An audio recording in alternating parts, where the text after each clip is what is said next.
सबसे आगे।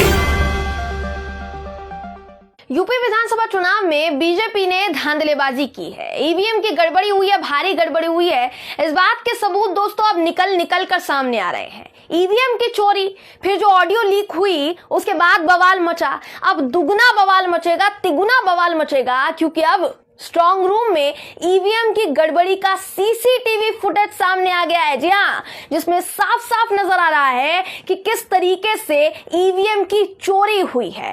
नमस्कार, मेरा नाम है जयंती झा और आप देख रहे हैं द लाइव टीवी।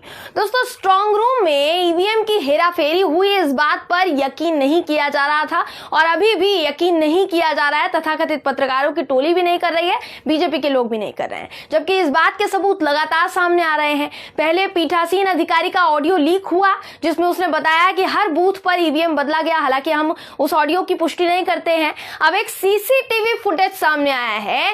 ये सीसीटीवी फुटेज शेयर किया है रचना सिंह ने, जो कि बिल्हौर विधानसभा सीट से समाजवादी पार्टी की प्रत्याशी थी। ये वीडियो शेयर करते हुए रचना सिंह क्या कुछ लिखती है दोस्तों, उनका ट्वीट इस वक्त दिखा रही हूं। वो लिखती है, मैं चुनाव उसी दिन हार गई थी जिस दिन ये इंजीनियर ईवीएम स्ट्रांग रूम का ताला तोड़कर अंदर प्रवेश किया था और हमारे तमाम प्रयास करने के बाद भी कार्यवाही नहीं हुई थी। हम समझ गए थे कोई बड़ी साजिश हो गई है मेरे साथ। इस वीडियो में जो कुछ भी नजर आ रहा है दोस्तों, उस वीडियो को दिखाने के साथ ही उसमें जो कुछ हो रहा है, जो भी वो इंजीनियर करता हुआ नजर आ रहा है या पुलिस बल करता हुआ नजर आ रहा है, मैं आपको वो बिना लाग लपेट के बताती हूँ। यहाँ रचना सिंह ने जो सीसीटीवी फुटेज शेयर किया है, मैं आपको वो फुल स्क्रीन दिखा रही हूँ। दोस्तों ध्यान से देखिए जो कुछ हो रहा है, एक एक करके बता रही हूं, ध्यान से सुनिएगा। एक शख्स ताला तोड़कर स्ट्रांग रूम में एंटर करता है, जिसको सपा की प्रत्याशी ने इंजीनियर बताया है। वो अंदर कैसे गया, वो भी ताला तोड़कर कैसे गया, इस पर सवाल खड़े होते हैं। वो भी पुलिस की मौजूदगी में कैसे गया, इस पर सवाल खड़े होते हैं। ताला तोड़कर अंदर गया, फिर जब कमरे से बाहर निकला तो केंद्रीय सुरक्षा बल, जिसे स्ट्रांग रूम के बाहर तैनाती की जिम्मेदारी दी जाती है ताकि ईवीएम की सुरक्षा हो सके, उस केंद्रीय बल के जवान के साथ वो शख्स बात करता है, उसे काफी देर तक कुछ दिखाता है, फिर वापस स्ट्रांग रूम के अंदर वो जाता है, बाहर निकल कर आता है, वही शख्स स्ट्रांग रूम बंद करता है और पुलिस बल के जवान के साथ चल पड़ता है। उसके बाद देखिए, स्ट्रांग रूम के बाहर तैनात जवान आगे जाता है। ये केंद्रीय बल का जवान जो है उसी शख्स से आगे जाकर मिलता है जो थोड़ी देर पहले स्ट्रांग रूम से बाहर आया था। ध्यान से सुनिए दोस्तों, दोनों में काफी देर तक बातचीत होती है, बहुत देर तक किसी चीज को लेकर बातचीत होती है। दोनोों के बीच किसी चीज का लेन देन भी होता है, जैसा वीडियो में दिखाई दे रहा है, आप देख पा रहे होंगे। और थोड़ी ही देर में वो शख्स जवान के साथ कुछ थमाकर उसके हाथ में स्ट्रांग रूम की तरफ भागता है, वापस स्ट्रांग रूम के अंदर जाकर कुछ निकालता है। काफी देर तक उसके हाथ में कुछ होता है जो लेकर बाहर आने के बाद वो स्ट्रांग रूम में ताला लगा देता है और वहां से खिसक लेता है। तो अब सोचिए कि आखिर नतीजों के साथ किस हद तक छेड़खानी की गई होगी। जब एक शख्स खुद को इंजीनियर बताकर स्ट्रांग रूम में एंटर कर सकता है, जैसा समाजवादी पार्टी की प्रत्याशी का आरोप है, तो चुनाव आयोग ने किस बात का सुरक्षा बल तैनात किया था? क्योंकि सुरक्षा बल का जवान तो उस तथाकथित इंजीनियर के साथ सारा घोटाला खुलेआम करता हुआ दिखाई दे रहा है, साफ दिखाई दे रहा है। उसमें केंद्रीय बल की मौजूदगी में अगर कोई अनजान शख्स जो खुद को इंजीनियर बताता है, अगर वो स्ट्रांग रूम जैसी जगह में बिना किसी परमिशन के ताला तोड़कर घुस सकता है, तो फिर ईवीएम की गड़बड़ी तो हुई होगी ना। इस पर तो सवाल खड़े ना होने की कोई गुंजाइश नहीं है और निश्चित तौर पर गड़बड़ी हुई होगी। ये किस प्रकार की पुलिस है जो ईवीएम की रखवाली करने के बजाय चोर को अंदर घुसने से नहीं रोक पा रही है, बल्कि उसकी मदद कर रही है? आप देख पा रहे होंगे, कुछ भी हुआ, परमिशन क्यों दी? क्या विपक्षी पार्टियों को एक खबर दी गई थी कि ईवीएम में मान लीजिए कुछ टेक्निकल इशू है या कोई इशू है जिसके लिए अंदर इंजीनियर भेजना पड़ेगा? क्या उनको ये जानकारी दी गई थी? इस पूरे सीसीटीवी फुटेज की तत्काल जांच होनी चाहिए दोस्तों। हालांकि हमें भी पता है कि भाई जांच का तो अब सवाल ही पैदा नहीं होता है। क्यों नहीं होता है? क्योंकि जिस मशीनरी का वोट पड़ चुका है, अब उस पर सवाल खड़े किए जाएंगे तो ये बोलकर उस सवाल को दबा दिया जाएगा, उस सवाल को जमीन में गाड़ दिया जाएगा कि भाई समाजवादी पार्टी हार गई इसलिए ईवीएम और सुरक्षा जैसे मुद्दों पर सवाल खड़े हो रहे हैं। पर ऐसा नहीं है, ऐसे कई सबूत आने के बाद ये सवाल खड़े हो रहे हैं। हालांकि इन सबूतों के बाहर आने के बाद दोस्तों जो भी लाजमी सवाल है जो सरकार से या फिर चुनाव आयोग से पूछना पड़ेगा वो हम पूछेंगे और निश्चित तौर पर पूछेंगे। चुनाव आयोग या गृह मंत्री अमित शाह जी, क्या वो इस सीसीटीवी फुटेज की तहकीकात करवाएंगे क्या?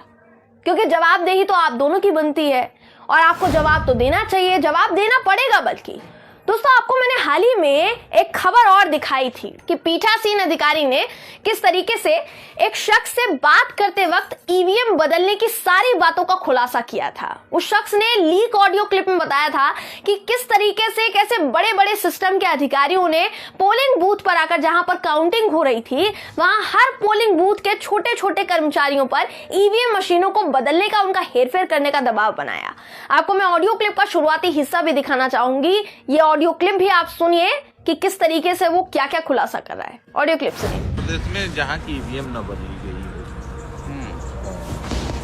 यही हुआ था बिहार में। तो बिहार में जब हुआ था तो मुझे ये लगा क्योंकि मैं न तो वोटर था न मैं वहाँ था न वहाँ के प्रचार प्रसार में, भाई नेता तो है नहीं कि प्रचार प्रसार में रहूँगा, तो कोई जानकारी थी नहीं।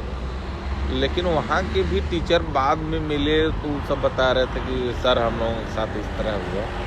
और आप गाजीपुर में ड्यूटी कर रहे थे? हाँ, वहाँ पे मतलब कासिमाबाद था हमारा। कासिमाबाद में पीठासीन अधिकारी हैं। तो जब आपका ईवीएम सब बदल दिए तो आपको बोलना चाहिए कम से कम। नहीं बोला मैंने। अच्छा, तब क्या बोले उस सब? पहले यस्सो बोला। हाँ, पहले यस्सो हड़काना शुरू किया कि 2 मिनट लगेगा मास्टर साहब, नौकरी भी जाएगी और आप जाएंगे जेल। हाँ, और देखा भी है हम लोगों ने, उस चीज को देखा भी है कि जो वो कहते हैं वो कर देते हैं। अब क्या कर ली भैया, थोड़ा सा बाल बच्चा है मनोज पास बाल बच्चा है, क्या कर लिया, नौकरी बचावा बदे नहीं। लेकिन ये सब तो गलत कर रहे हैं, अति हो रहा है। गलत तो कह दिले हम अब पूरे प्रदेश में गलत है। हम सपोर्टर ना है भाजपा का, लेकिन गलत तो कह दिले हम। माहौल और जनता के वोट के हिसाब से तो सपा ही आनी चाहिए, सपा ही आनी चाहिए। तो इस ऑडियो क्लिप में चुनाव में ड्यूटी करने वाले पीठासीन अधिकारी ने यह बात साफ तौर पर कही कि माहौल और जनता के वोट के हिसाब से तो सफाई आनी चाहिए, लेकिन बड़े बड़े अधिकारी बूथ पर आकर हमको धमकाए जिसकी वजह से हमें ईवीएम का हेर फेर करना पड़ गया। हमें बोला गया कि भाई नौकरी भी हाथ से जाएगी और फिर जान से भी जाओगे। अब बाल बच्चे वाले इंसान है, परिवार है हमारा, हम परिवार को देखते हुए खतरा थोड़ी ना मोल लेंगे। तो ऐसे कई सबूत इस बात की गवाही दे रहे हैं दोस्तों, ये बयां कर रहे हैं कि भाजपा को वोट पड़े नहीं है बल्कि भाजपा को वोट पड़वाए गए हैं। और ये हम नहीं कह रहे हैं, जो सबूत सामने आए हैं वो सबूत हम आपको दिखाकर फिर ये बल्कि दावा भी नहीं कर रहे हैं, आपको दिखा रहे हैं सब कुछ आपके सामने। हालांकि हमने पहले भी कहा था कि हमारा चैनल इस ऑडियो क्लिप की पुष्टि नहीं करता, मैंने शुरुआत में भी आपको कहा। लेकिन इन सभी सबूतों को देखने के बाद कई सवाल जहन में खड़े होते हैं कि क्या हमारा चुनाव आयोग अभी भी उतना निष्पक्ष है जिन पर राजनीतिक दल भरोसा कर पाए? क्या अभी भी इस देश में निष्पक्ष चुनाव होने की गुंजाइश बची है क्या, या वो भी खत्म हो चुकी है? खत्म ही समझा जाए क्या उसको? इन सवालों का जवाब अभी नहीं मिला ना दोस्तों, तो कभी नहीं मिलेगा, ये लिखवा कर ले लीजिए। बहरहाल इस खबर पर आपकी राय क्या है कमेंट करके जरूर बताइएगा। वीडियो अगर आपको पसंद आया हो तो वीडियो को लाइक और शेयर करना ना भूलें। फिर मुलाकात होगी आपसे किसी ऐसी ही खबर के साथ, तब तक के लिए नमस्कार। द लाइव टीवी, सच सबसे आगे।